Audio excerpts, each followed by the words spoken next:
সংগোপনে ধৰালৈ নামিছে শৰৎ। মা দুৰ্গাৰ প্ৰতিমাক জীৱন্ত ৰূপ দিয়াত ব্যস্ত মৃন্ময় শিল্পী। শৰতৰ জোনাক ৰাতি সেমেকা এজাক বতাহে ভুমুকি মাৰিছে অজানিতে। নিশা হলে ফুলি পৰা নিয়ৰত তিতি সৰিছে শেৱালি। এনেদৰে আদৰা হয় মা দুৰ্গাক।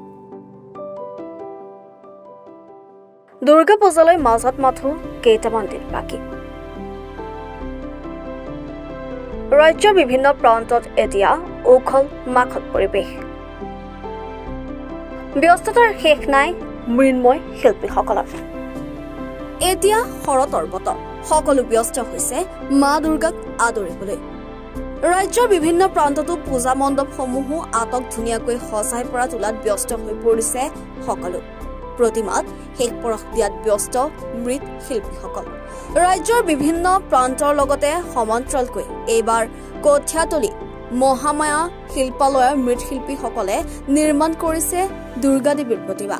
কঠীয়াতলীৰ অঞ্চলৰ পূজা উদযাপন সমিতিসকলৰ বাবে অতি সুন্দৰভাৱে নিৰ্মাণ কৰি উলিয়াইছে এই প্ৰতিমাসমূহ। অহা 9 অক্টোবৰৰ পৰা আৰম্ভ হ'ব লগা দুৰ্গা পূজালৈ কঠীয়াতলীৰ মৃৎশিল্পী শিল্পালয়ৰ শিল্পীসকলে এতিয়া সম্পূৰ্ণৰূপে প্ৰতিমা নিৰ্মাণত ব্যস্ত হৈ থকা পৰিলক্ষিত হৈছে। নমস্কাৰ, আমাৰ দোকানৰ নাম হ'ল কঠীয়াতলী মহামায়া শিল্পালয়। আমাৰ ইয়াত 21খন দুৰ্গা প্ৰতিমা তৈয়াৰ কৰা হৈছে। বৰ্তমান আমাৰ ইয়াত দুৰ্গা প্ৰতিমাৰ মূল্য আছে 20,000ৰ পৰা 40,000 টকালৈকে। আৰু বস্তু বাহিনী যেনেকুৱা সামগ্ৰীৰ মূল্য বাঢ়িছে তেনেকুৱা আমি প্ৰতিমাৰ দাম নাপাওঁ। মানুহক যদি 25,000 টকা 18-20,000 টকাই দিয়ে। আৰু যোনটো মুক্ত 40,000 টকা এইটো 60,000 টকা খুজিলে 30-40,000 টকা যেন তেন আৰু দিয়ে।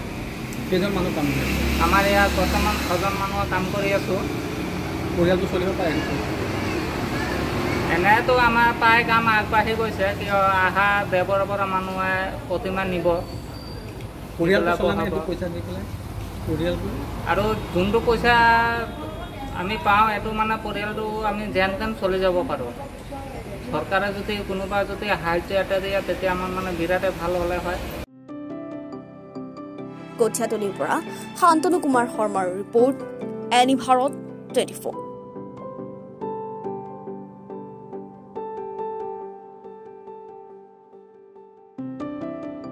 নমস্কাৰ, মই উৎপল দাস আৰু আপোনালোকে চাই আছে এনি ভাৰত। আৰু আপোনালোকক জনাবলৈ পাই মই বহুত সুখী হৈছোঁ যে আমাৰ সকলোৰে মৰমৰ শ্ৰদ্ধা জুবিন গাৰ্গৰ গীতসমূহৰ ভিত্তিত এটা খুব সুন্দৰ ৰিয়েলিটি শ্ব' এনি ভাৰতে আয়োজন কৰিছে, জুবিনৰ গানে কি আনে।